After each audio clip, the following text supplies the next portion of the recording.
Hello guys. Balik na naman tayo sa issue ni Mahardika kasi meron na namang development. Kasi merong NGO manifesto.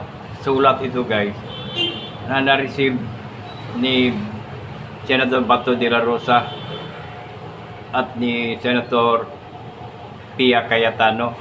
So, nakasulat dito urging the Senate to investigate concerning issues on yung PDEA document yon.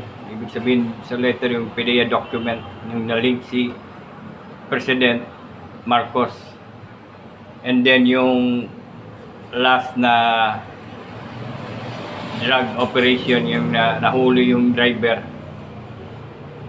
Tapos meron ding letter galing din sa isang NGO binigay doon sa Office of the President. So, nakalagay doon kasi na-receive tatak receive Sabi ni Marika, pinakita na sa kanyang vlog. Doon na tatak receive yung letter na nakasulat doon na urging o inahamon yung presidente na mag-drug test. So, exciting yan guys. Abangan na lang natin ang susunod na kabanata guys. Tapos sabi ni Senator Bato de la Rosa, i-priority niya ang investigation next week pagbubukas ng session sa Senado. So, very good news yan guys. So, abangan natin yung investigation sa Senado guys. At sana ipapatawag itong mga witnesses guys, lalo na itong PDEA agent at itong mga driver, yung pulis na kauli. Sana isama na rin si Secretary Abalos at saka isama na rin yung sabi ni Marika na si Sayarot. So abangan natin guys. At tungkol naman dito sa SMNI, kasi may pinalabas si Senator Robin Padilla na video tungkol dito sa chairman ng CPP-NPA-NDF na si Joma Sison, na inaamin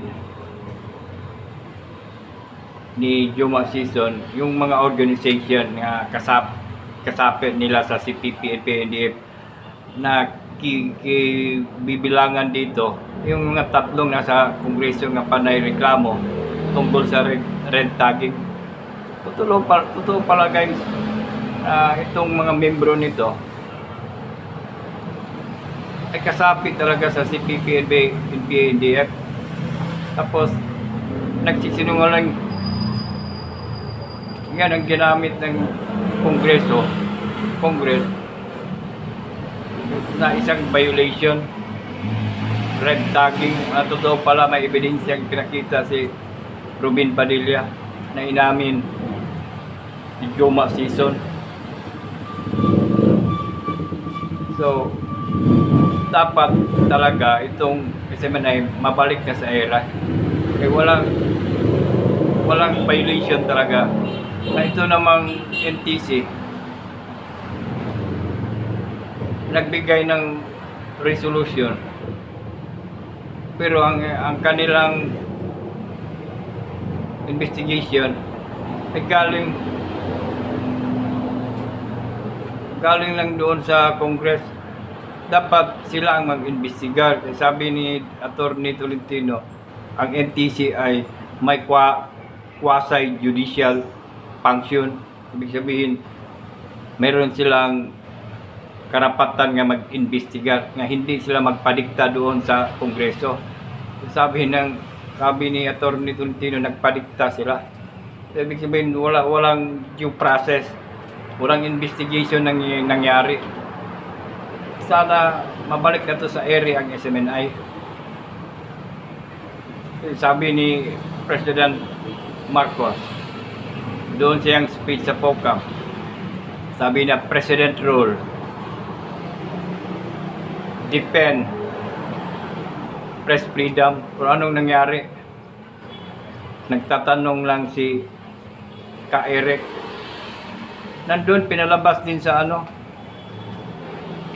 sa Senate inquiry, yung video nga nagtatanong si Ka Eric.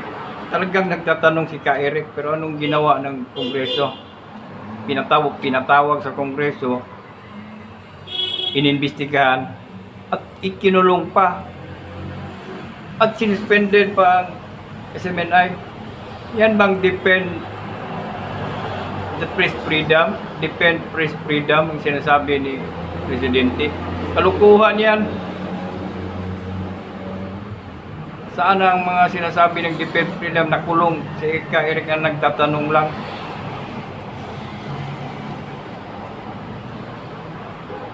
Sana maibalik na itong SMNI, kasi itong SMNI, ito lang ang kaisa-isang mainstream media nga nagsasabi ng totoo. Hindi to sila bias, guys. Ito naman sa Maisog,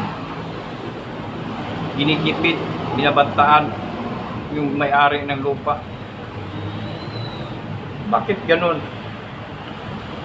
Dinidiktahan ang mga tao, mamayang Pilipino.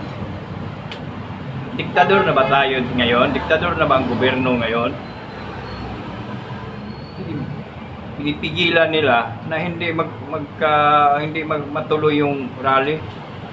Alam niyo, itong mga Pilipino, guys, gusto sila mag-rally. Palabas nila, sabi nila, ilang mga hinaing. Bakit pipigilan ng gobyerno? Nasaan na ang freedom of speech, freedom of assembly, freedom of expression? Nasaan na kung pipigilan sa gobyerno ang Maisog rally na gusto lang nila magsabi ang kanilang mga hinaing sa gobyerno? Bakit pipigilan nyo? Tanong ko lang, diktador na ba ang gobyerno ngayon? So, sana guys, itong investigation issue ni Maharlika tungkol sa droga, sana maimbestigahan na to, guys, sa Senado. At sana itong SMNI maibalik sa ere. At sana naman itong Maisog, huwag yung pigilan, kasi they have the right, they have the freedom of assembly, the freedom of expression, the freedom of speech. Hello.